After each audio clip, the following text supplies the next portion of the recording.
Shalom, saudara yang sehat. Hari ini kita akan Tuhan, kita kembali kepada Tuhan di hari Minggu di akhir bulan Mei. Kita datang kepada Tuhan menyembah, memuji, memuliakan Tuhan. Hari ini kita datang kepada Tuhan mengucap syukur karena Tuhan begitu baik kepada kita. Kita berdoa Tuhan, terima kasih karena Tuhan setiap hari, setiap langkah ini hanya untuk memuji Tuhan. Kali Tuhan kita datang kepada Tuhan di hari Minggu ini Tuhan, layakkan kami walaupun kami di rumah masing-masing, tapi Kau tahu Tuhan hati kita dalam Tuhan Yesus. Berkati Tuhan Yesus, kami berdoa ucap syukur. Amin.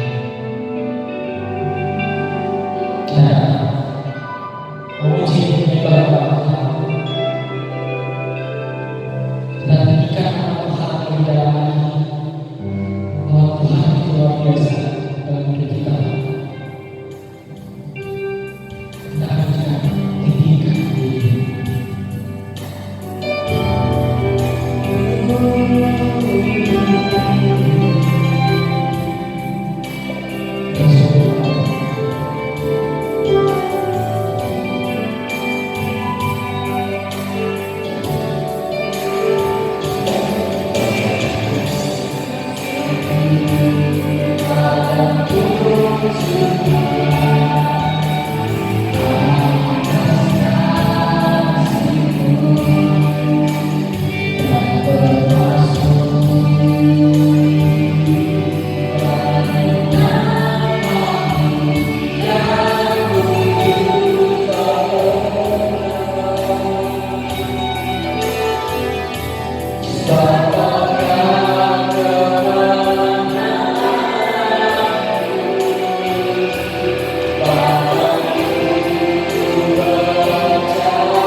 Shalom Bapak Ibu Saudara sekalian, kali ini kita memuji Tuhan yang perasaan yang besar dan kita akan terpujilah nama Tuhan.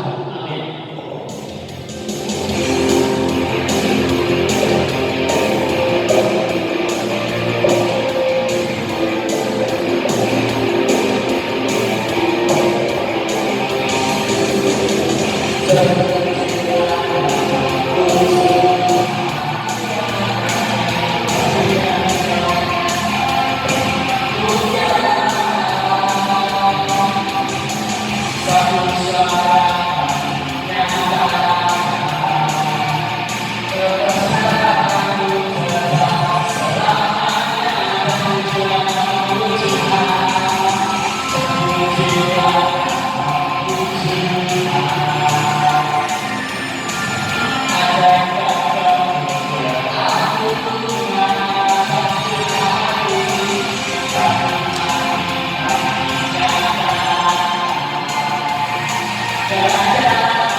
Kita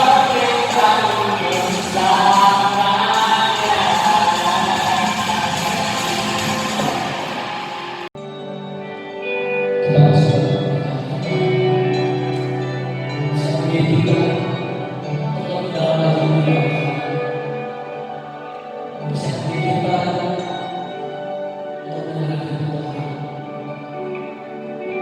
untuk menyerahkan Tuhan bahwa kita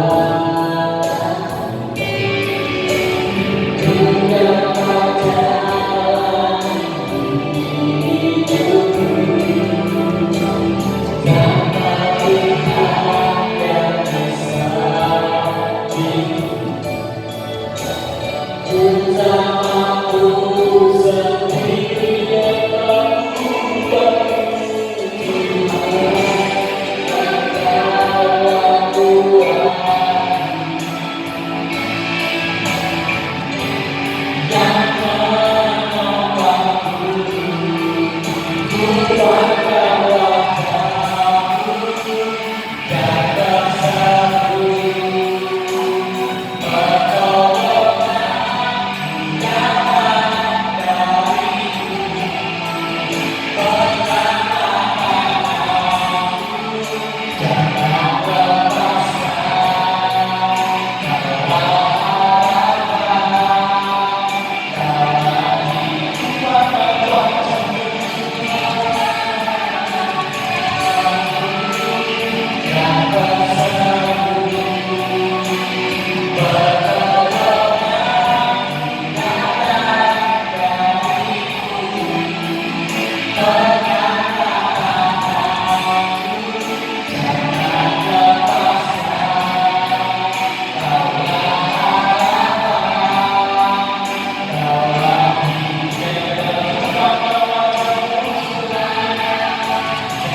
Saudara-saudara yang dikasihi Tuhan, firman Tuhan pada pagi hari ini terambil dari Kisah Para Rasul pasal yang kedua, ayat 1 sampai dengan ayat yang ke-13. Pentakosta. Ketika tiba hari Pentakosta, semua orang percaya berkumpul di satu tempat. Tiba-tiba turunlah dari langit suatu bunyi seperti tiupan angin keras yang memenuhi seluruh rumah di mana mereka duduk. Dan tampaklah kepada mereka lidah-lidah seperti nyala api yang bertebaran dan hinggap pada mereka masing-masing. Maka penuhlah mereka dengan Roh Kudus. Lalu mereka mulai berkata-kata dalam bahasa-bahasa lain, seperti yang diberikan oleh Roh itu kepada mereka untuk mengatakannya. Waktu itu di Yerusalem diam orang-orang Yahudi yang saleh dari segala bangsa di bawah kolong langit. Ketika turun bunyi itu, berkerumunlah orang banyak. Mereka bingung karena mereka masing-masing mendengar rasul-rasul itu berkata-kata dalam bahasa mereka sendiri.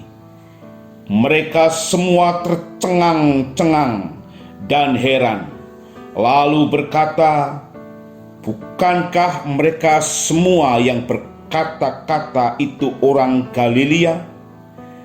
Bagaimana mungkin kita masing-masing mendengar mereka berkata-kata dalam bahasa kita sendiri, yaitu bahasa yang kita pakai di negeri asal kita?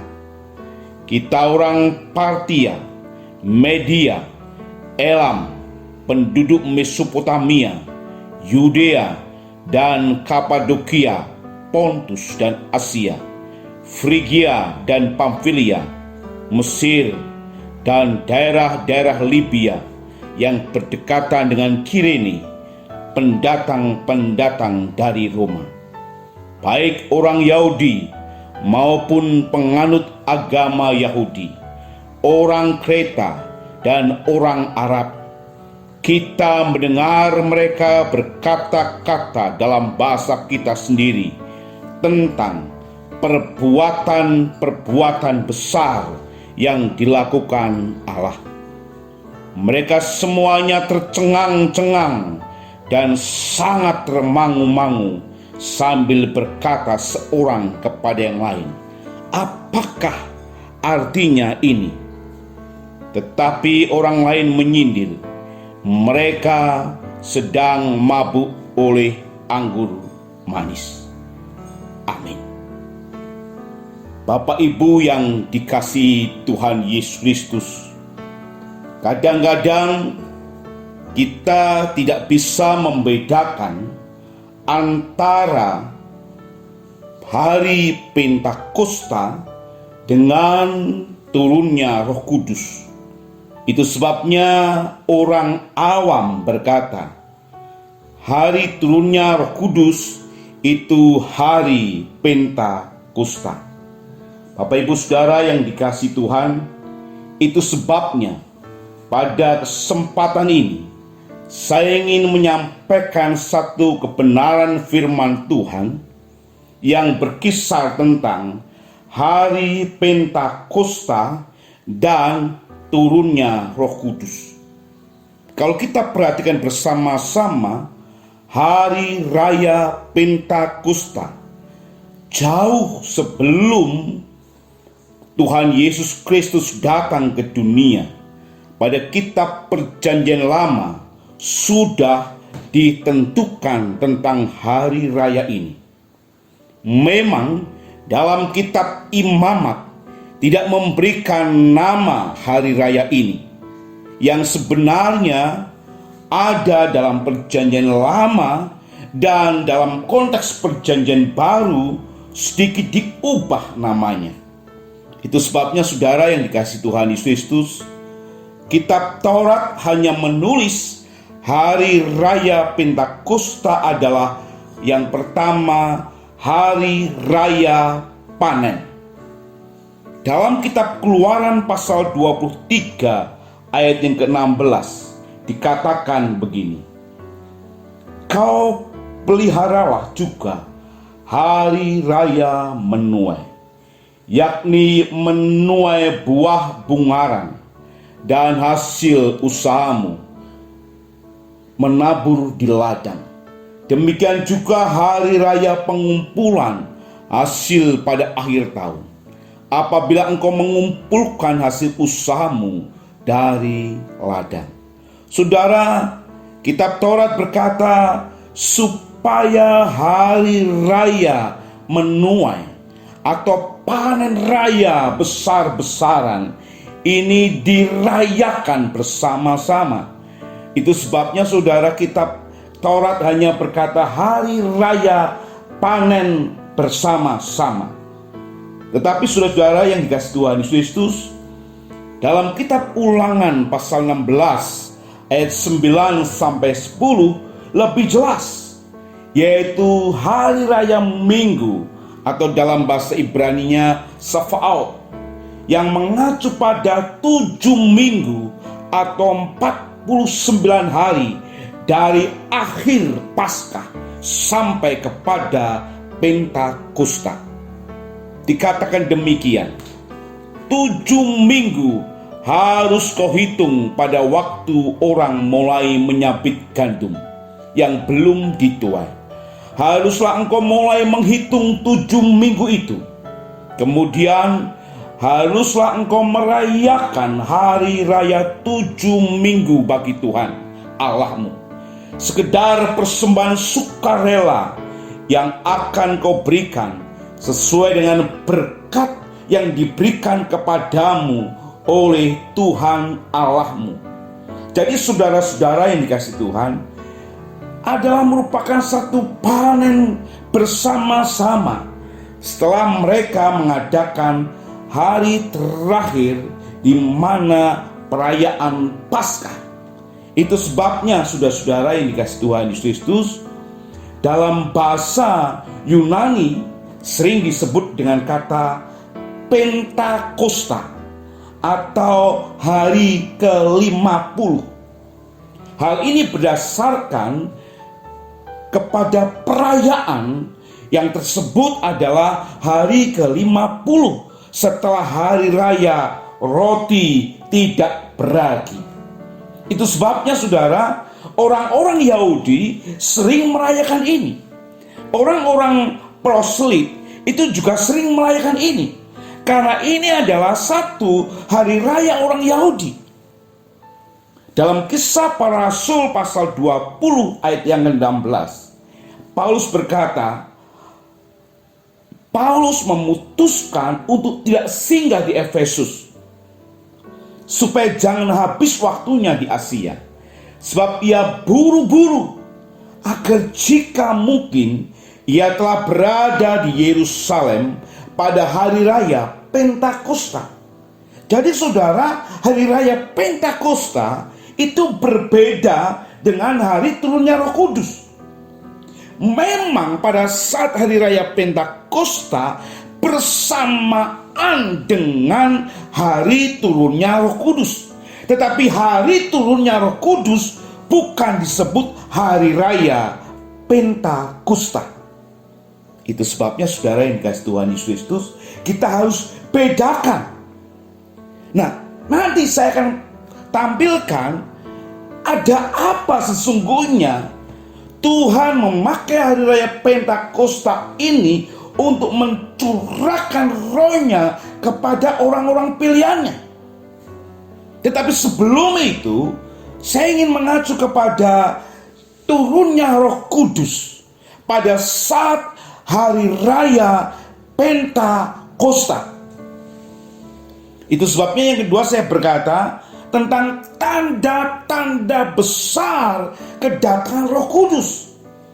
Jadi saudara yang dikasihi Tuhan Yesus Kristus, ketika murid-murid berkumpul di satu tempat, mereka berdoa, mereka menantikan datangnya Roh Kudus, maka yang terjadi pada saat hari raya Pentakosta, pada puncak-puncaknya orang sedang berkumpul di Yerusalem, Roh Kudus turun atas murid-murid tersebut.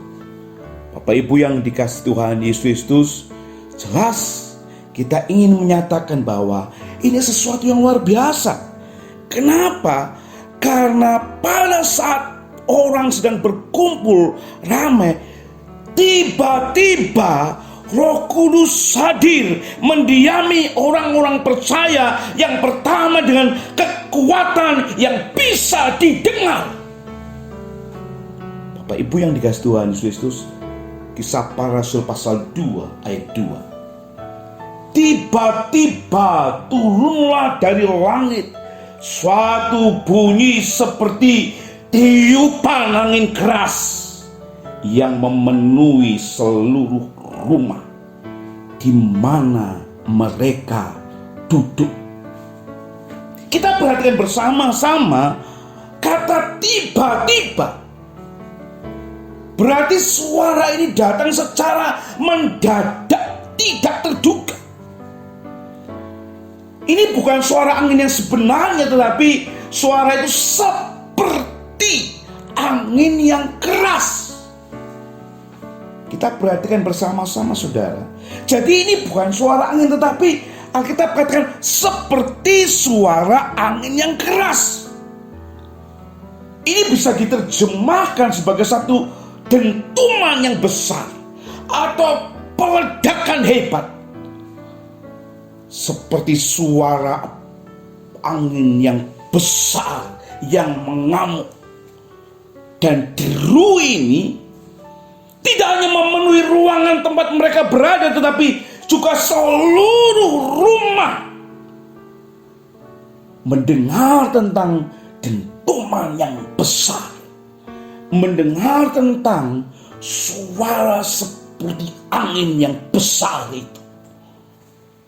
Bapak Ibu yang dikasihi Tuhan Yesus Kristus, yang sangat luar biasa.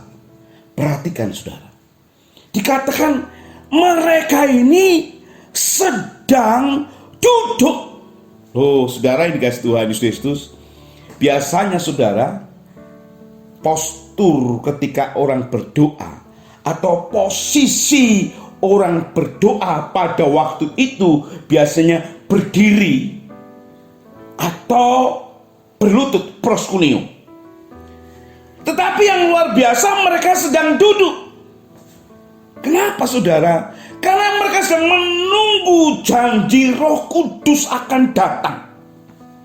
Mereka menantikan janji yang dijanjikan oleh Tuhan Yesus Kristus, bahwa mereka harus menantikan kedatangan Roh Kudus yang akan menuntun mereka.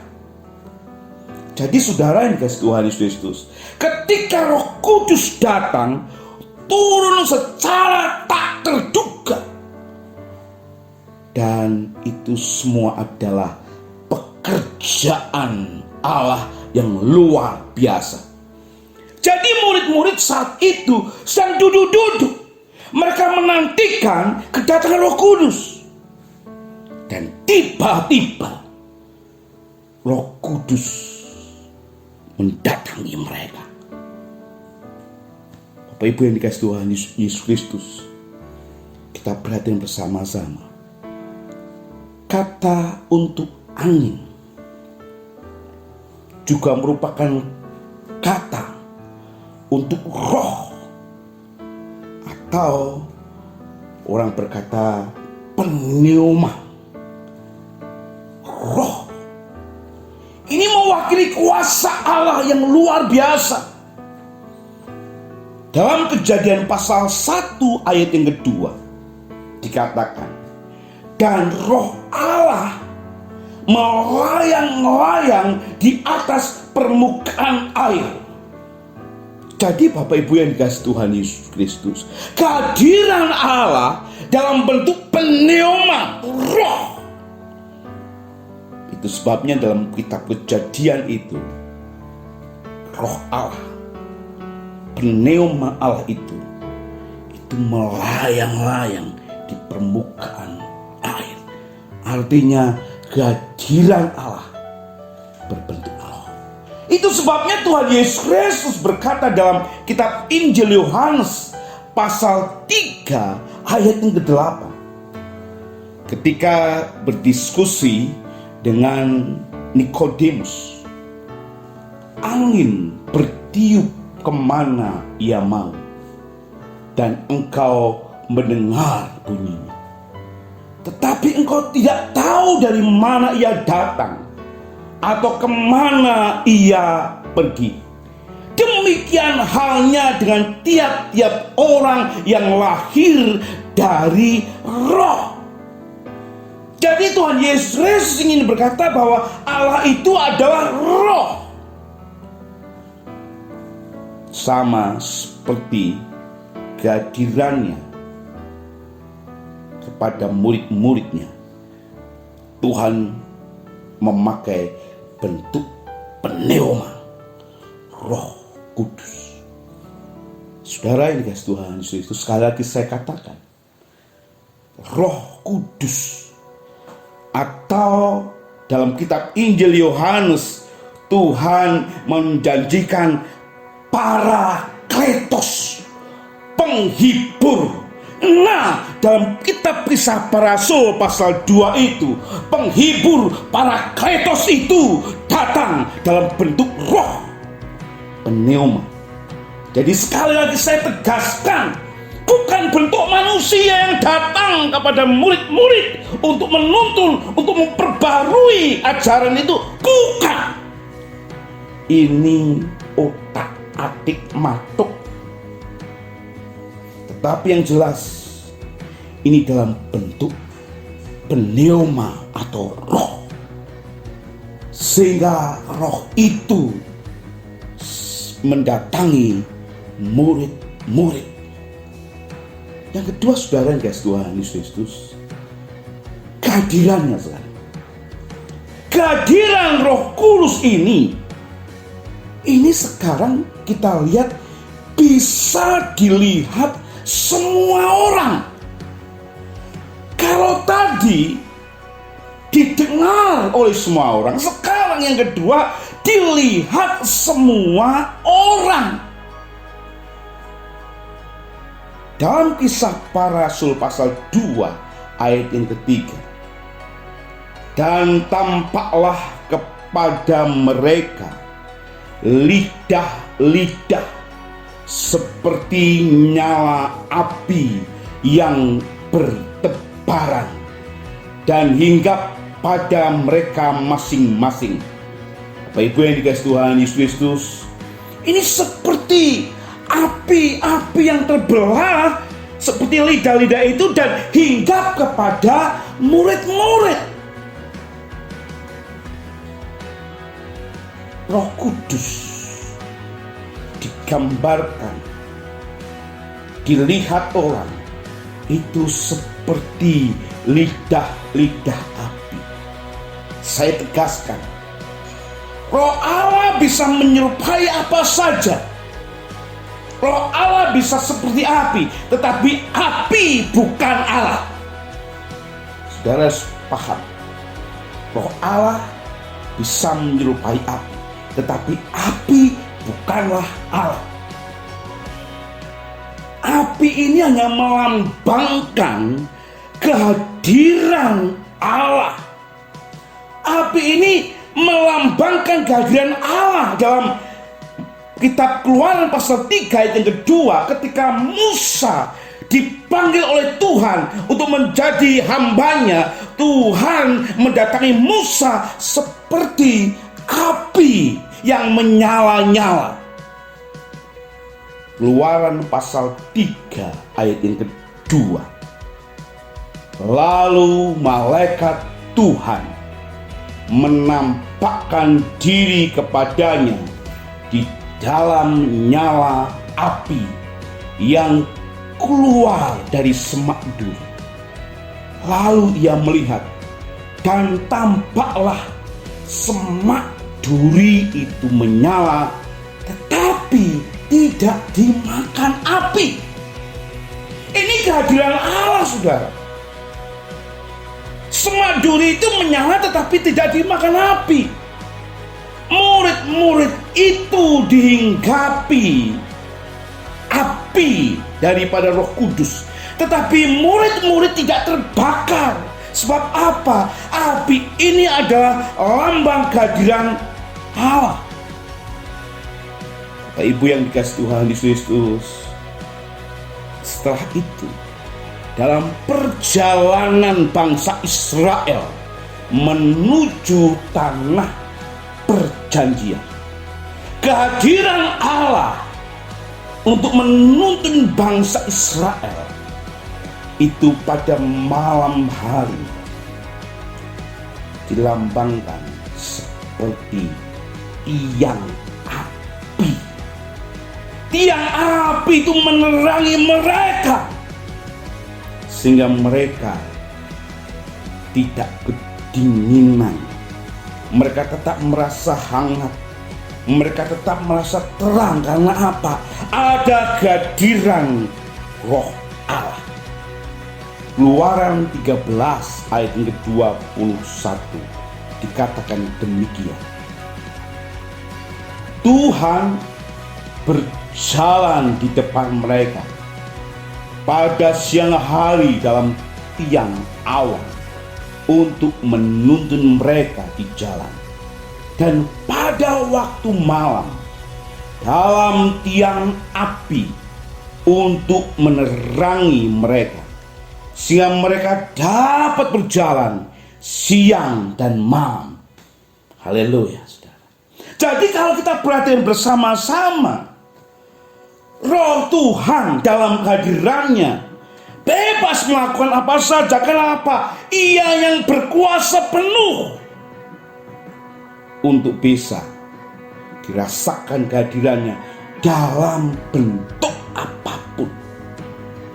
Bahkan kalau kita perhatikan bersama-sama, dua tanda yaitu pneuma, roh dan api itu dalam kitab Nabi Yeskiel, kehadirannya secara bersama-sama yang mewujudkan bahwa Allah hadir pada saat Yeskiel melihat itu.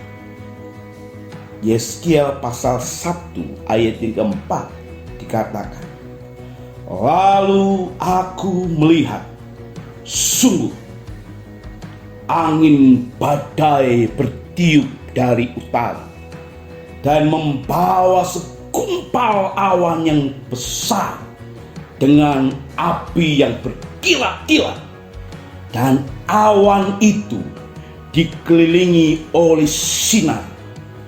Di tengah-tengah api itu kelihatan seperti suasa mengkilat. Oh, saudara yang dikasihi Tuhan, ini kehadiran Allah.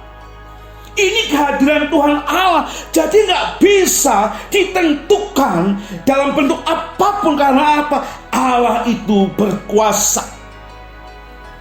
Saudara-saudara yang dikasihi Tuhan Yesus, itu sebabnya saya katakan, kehadiran Allah ketika mendatangi dalam bentuk Roh Kudus, kita sudah perhatikan bersama-sama, secara tiba-tiba, dan murid-murid pada waktu itu sedang duduk menantikan, maka angin besar itu datang yang sangat-sangat membuat orang terkejut. Dan Alkitab katakan itu seperti angin.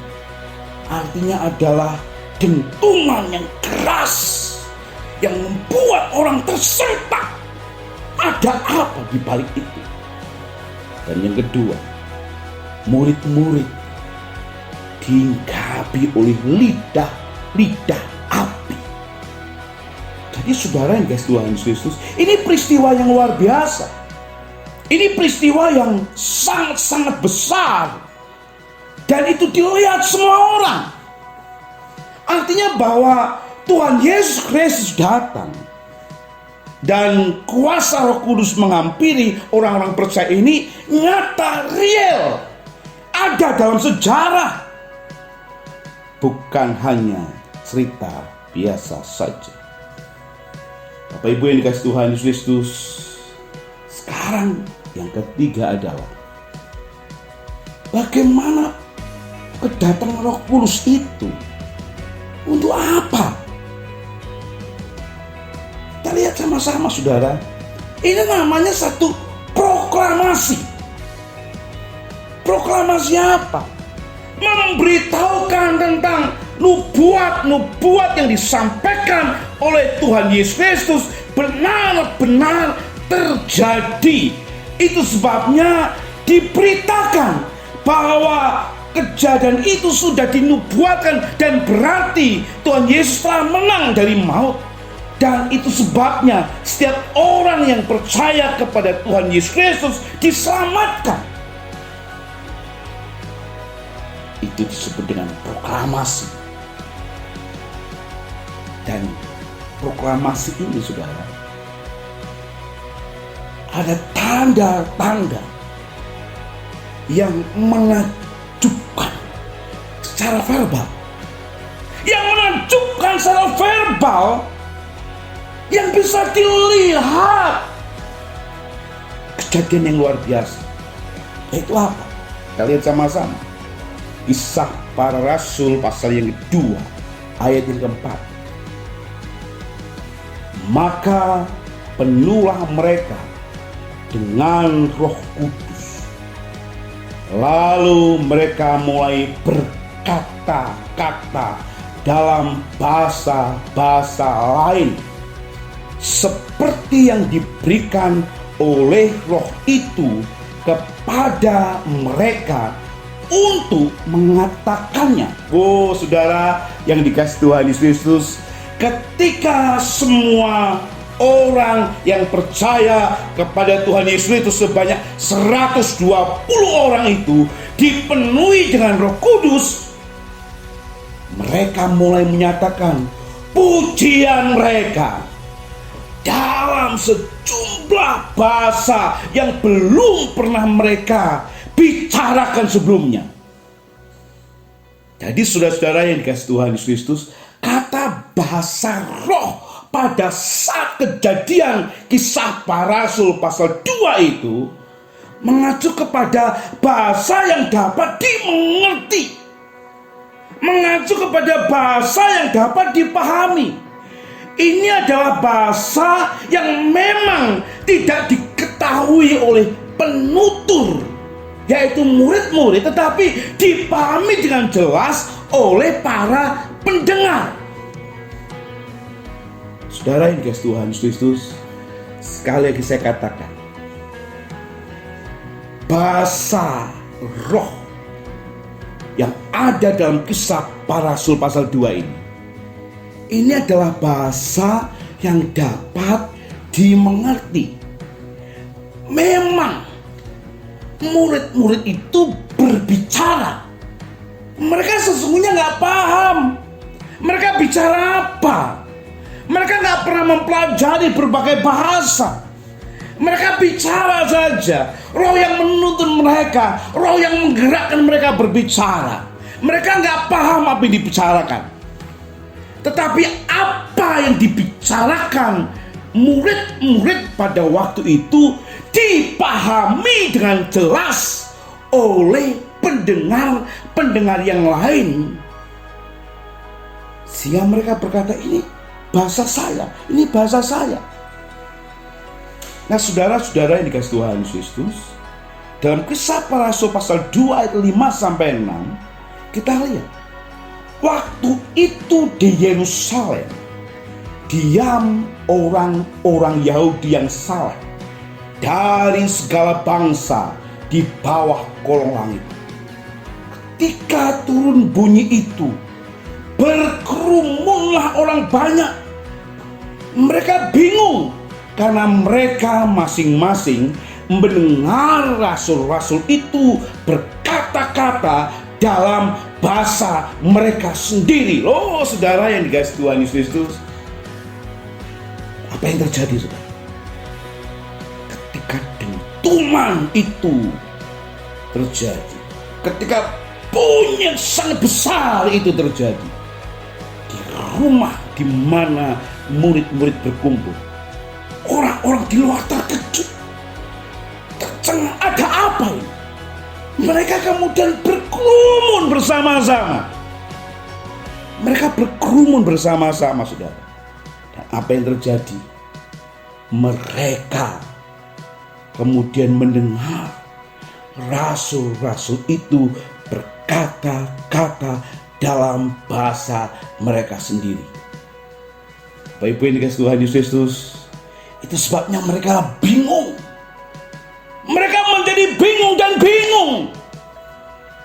Kenapa? Karena mereka mendengar pujian bagi kemuliaan Tuhan dalam bahasa asli mereka sendiri. Kata bahasa yang merupakan kata Yunani dialekto. Kata bahasa yang merupakan kata bahasa Yunani yang berarti dialekto. Ini dari mana kita sekarang mempelajari atau sering mendengar kata dialek, yaitu kata khas bahasa daerah setiap orang atau aksen setiap orang bersama-sama, itu dialek. Nah, kata dialekto, ketika mereka mendengar itu, mereka heran, loh, ini kan bahasaku, ini bahasa di mana aku dulu tinggal, di mana aku dulu tempat asalku. Dialekto, saudara. Mereka heran, mereka tercengang-cengang. Lalu mereka sambil berkata, itu bahasa saya. Kisah Para Rasul pasal 2 ayat 7-8 dikatakan, mereka semua tercengang-cengang dan heran. Lalu berkata, bukankah mereka semua yang berkata-kata itu orang Galilea? Bagaimana mungkin kita masing-masing mendengar mereka berkata-kata dalam bahasa kita sendiri, yaitu bahasa yang kita pakai di negeri asal kita. Wow, Bapak Ibu yang dikasihi Tuhan Yesus, kita perhatikan bersama-sama. Orang-orang yang berbicara itu adalah orang-orang Galilea kebanyakan. Mereka heran, kenapa? Orang-orang Galilea ini dalam pemahaman orang Yahudi, ini adalah orang-orang termarginal, terpinggirkan, baik secara pendidikan, baik secara harta benda, kekayaan, mereka terpinggirkan, saudara. Tapi yang membuat mereka heran, mereka bisa berbahasa yang lain menurut dialek mereka masing-masing. Bagaimana mereka bisa mempelajari?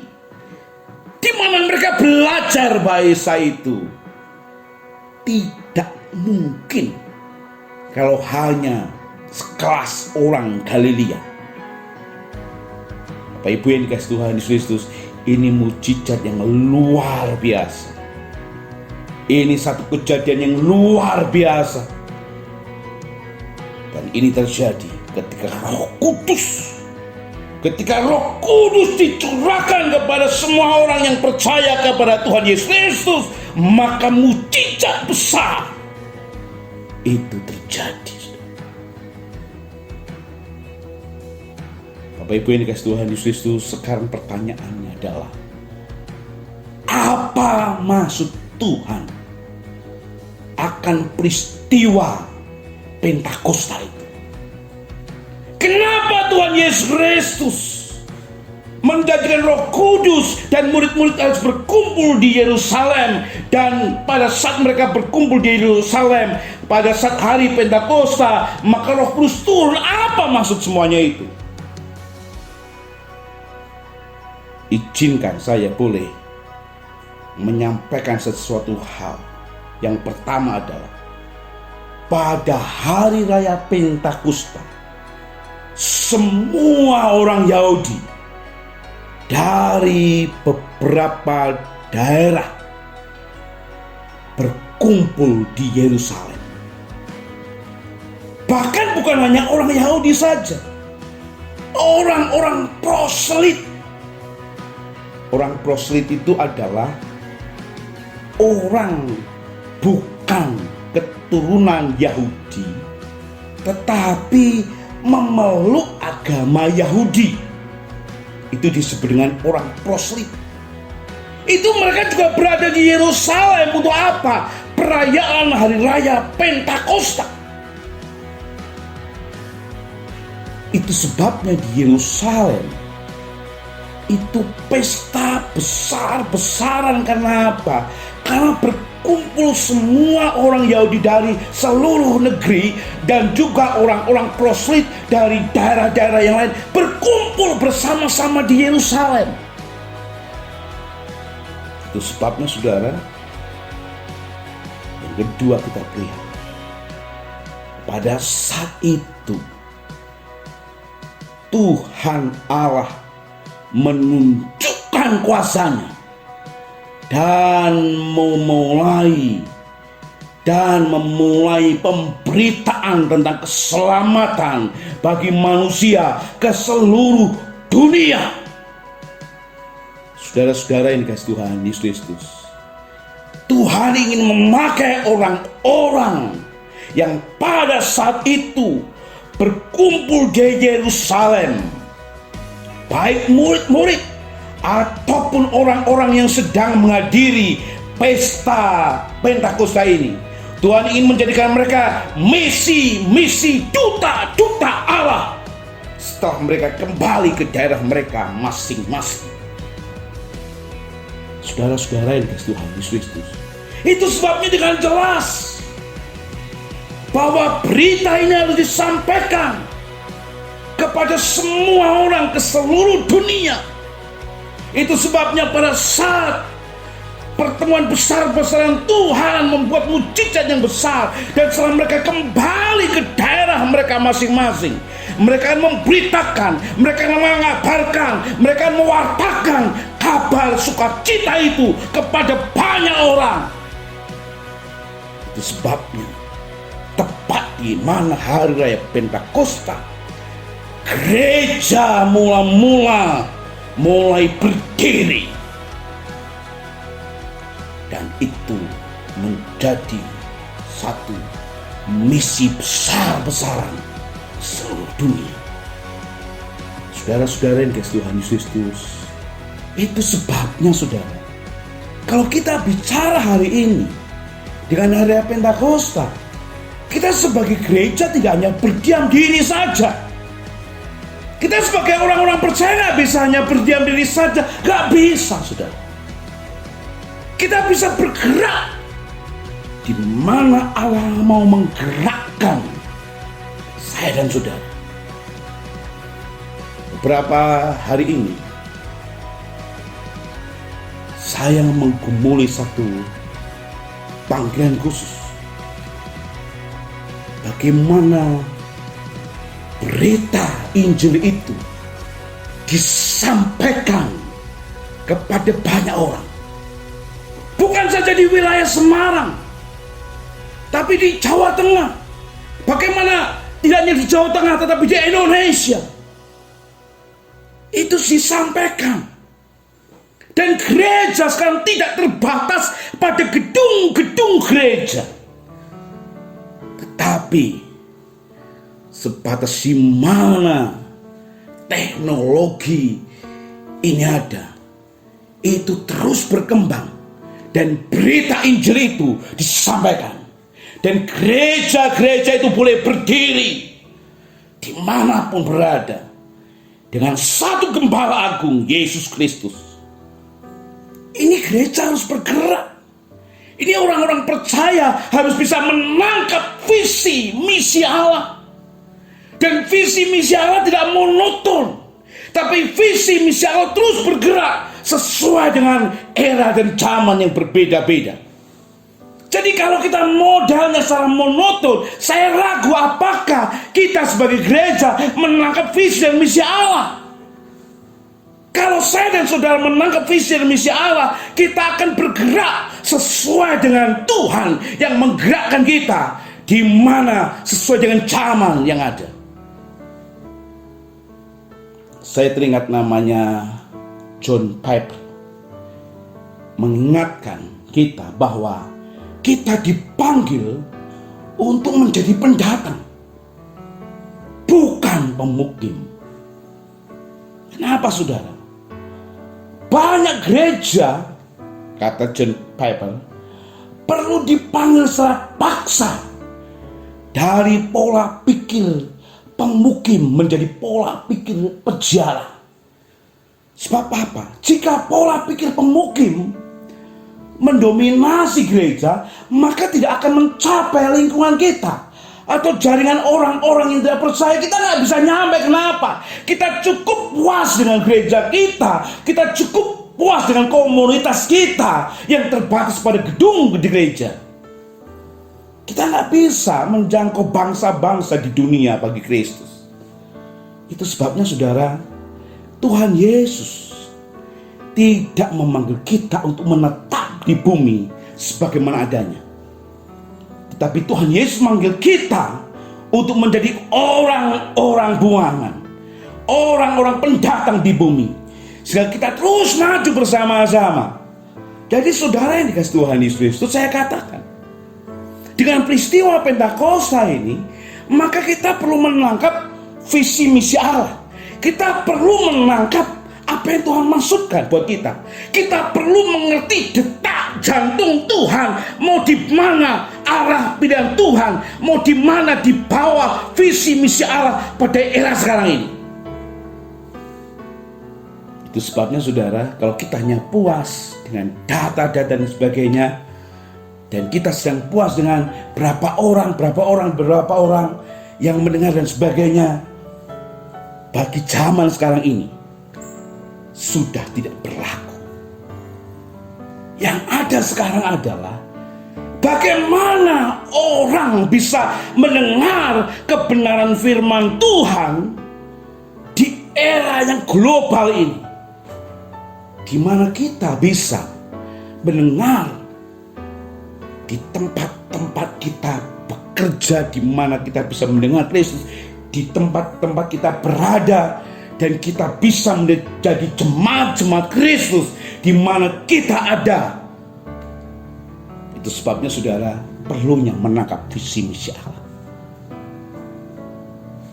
Kesimpulannya adalah ketika kita sadar bahwa sebagai orang percaya kita perlu menyadari tentang Roh Kudus yang tinggal dalam hidup kita, maka kita perlu pemikiran yang besar untuk mengabarkan Injil dengan berbagai cara bagi kemuliaan Tuhan Yesus Kristus. Amin. Kita berdoa kepada Tuhan. Terima kasih Tuhan, Engkau memberkati kami, Engkau menolong kami Tuhan. Kasih setiamu terus bersama dengan kami. Itu sebabnya berkati kami Tuhan. Berikan visi dan misi yang besar buat kami semua. Visi misi yang baru yang Tuhan tetapkan buat kami di era zaman sekarang ini. Tuhan berkati kami. Itu sebabnya kami berdoa di dalam nama Tuhan Yesus Kristus. Di peringatan hari Pentakosta ini, kami semakin bergairah untuk mewartakan Injil Kristus Yesus. Hanya di dalam nama Tuhan Yesus Kristus kami berdoa. Amin. Tuhan berkati. Tuhan Yesus, hari ini kami berdoa Tuhan untuk seluruh jemaat-jemaat Tuhan yang bekerja. Tuhan memberkati, yang terus berusaha dengan segala keaktifan mereka. Tuhan juga berkati. Yang mungkin kekurangan, Tuhan Engkau menolong mereka. Yang sakit Tuhan jamah, yang sedang ada masalah, mari Tuhan beri penghiburan buat mereka. Berkati kami semua Tuhan. Kami berdoa di dalam nama Tuhan Yesus Kristus. semua dicukupkan oleh Tuhan. Bahkan Tuhan memberikan satu kelebihan oleh karena Tuhan bersama dengan kami. Berkati kami Tuhan. Tuhan memberkati saudara dan melindungi saudara. Tuhan menyinari saudara dengan wajahnya dan memberi kasih karunia. Tuhan menghadapkan wajahnya bagi saudara dan memberi damai sejahtera. Di dalam persekutuan Allah Bapa, Yesus Kristus serta Roh Kudus, pulanglah dan tetap tinggal di rumah, dan Tuhan memberikan damai sejahtera. Amin.